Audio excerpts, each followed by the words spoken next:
Imagine this for a moment. A 15-year-old kid walks into his first job at a small auto repair shop in Tokyo. Instead of being handed tools, he's told to clean floors and babysit the owner's child. No paycheck, no respect, no future in sight. But fast forward just a few decades, and that same kid is competing with the world's biggest car brands, while running the largest motorcycle company on the planet. This is the incredible true story of Soichiro Honda, a boy who started with nothing and built one of the most influential automotive empires in history. A humble beginning. Soichiro Honda was born in 1906, in a small and struggling village called Tenryu, located near Mount Fuji in Japan. His father was a blacksmith who also repaired bicycles to support the family. His mother was a skilled weaver. Life was hard, resources were limited, and tragedy struck early. Soichiro lost 5 of his siblings due to illness while growing up. Hardship was not an obstacle for him. It became his training ground, the moment that changed everything. At just 8 years old, Soichiro heard a deep mechanical rumble echoing through his village. He followed the sound and saw something he had never seen before. A Ford Model T, rolling down the road under its own power. Years later, Honda would recall that moment. "I didn't understand how it moved, but I ran after it as fast as I could." That single moment sparked a lifelong obsession with machines, engines, and motion. A hands-on mind. Soichiro was curious, inventive, and absolutely terrible at school.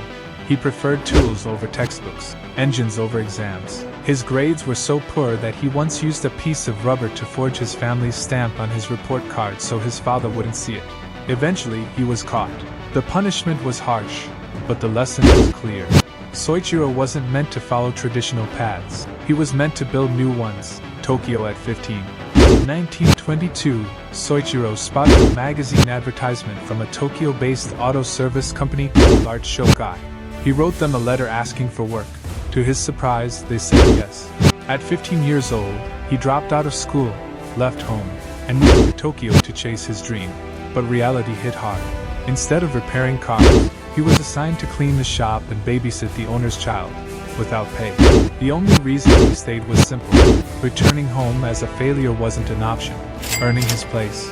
As business picked up, the shop owner finally allowed Soichiro to help with repairs. He started small, basic tasks, long hours, no shortcuts. Slowly, his talent stood out. He learned to work on American and European vehicles, Lincoln, Mercedes, Daimler, motorcycles from overseas. More importantly, he learned how a business actually worked. Art Shokai became his classroom. Racing becomes a religion. During the 1920s, motorsports were exploding in popularity across Europe, America, and Japan. Soichiro was fascinated. In 1924, he helped build a race car that won the Japanese Motorcar Championship. He was just 17 years old, serving as the team's engineer. From that moment on, racing wasn't a hobby, it was a mindset. Speed, competition, innovation, and constant improvement became core to his identity. A near-death wake-up call. In 1936, while racing near Tokyo, Soichiro was involved in a devastating crash.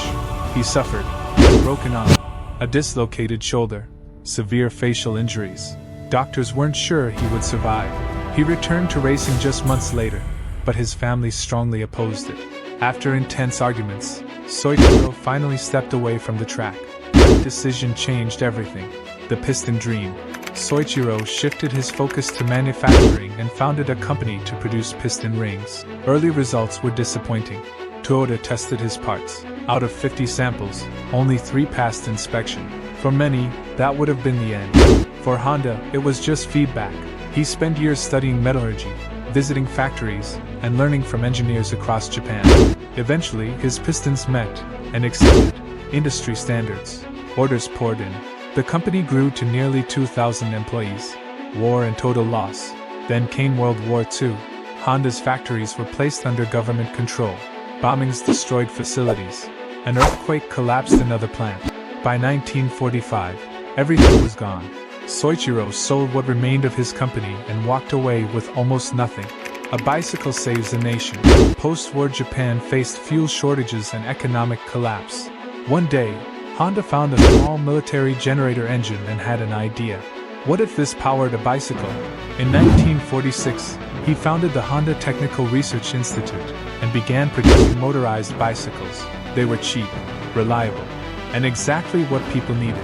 Demand exploded. Honda is born. In 1948, the Honda Motor Company was officially founded. Soon came the Super Cub, a simple, lightweight motorcycle that anyone could ride. In 1958, it entered the United States for just $295, far cheaper than American motorcycles at the time.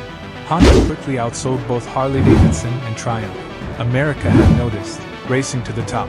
Honda believed racing was the ultimate test of engineering.